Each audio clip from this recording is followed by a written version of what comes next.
जुम्मा चुम्मा दे दे। नमस्कार दोस्तों, अगर आप सब आज सुबह में खेसारी भैया का राजा राम फिल्म का टीजर सारेगामा हम भोजपुरी पर देखे होंगे तो इस वीडियो को देख करके आप सब अपने आप से समझ जाएंगे।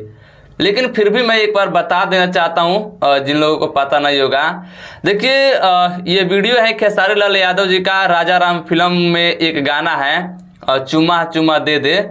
उस गाने का वीडियो जब खेसारी लाल यादव जी आकांक्षा पुरी के साथ शूटिंग कर रहे थे, उस टाइम आकांक्षा पुरी का पहला शूट के सेट था खेसारी लाल यादव जी के साथ, और पहला ही शूटिंग आकांक्षा पुरी खेसारी लाल यादव जी के साथ फिल्म में गाने का की है।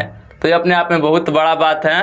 बाकी यह गाना आप लोगों के बीच में 9 तारीख को रिलीज होगा सारेगामा हम भोजपुरी पर, तो आप सब देखने के लिए तैयार रहेगा। बहुत खतरनाक और बहुत बवाल वीडियो सॉन्ग होने वाला है जी। लुक खेसारी लाल यादव जी का और आकांक्षा पुरी का देख सकते हैं इस वीडियो में। कैसा है कमेंट करके बताइएगा। बाकी मिलते हैं नेक्स्ट वीडियो में, लाइक शेयर कर दीजिएगा। बाय।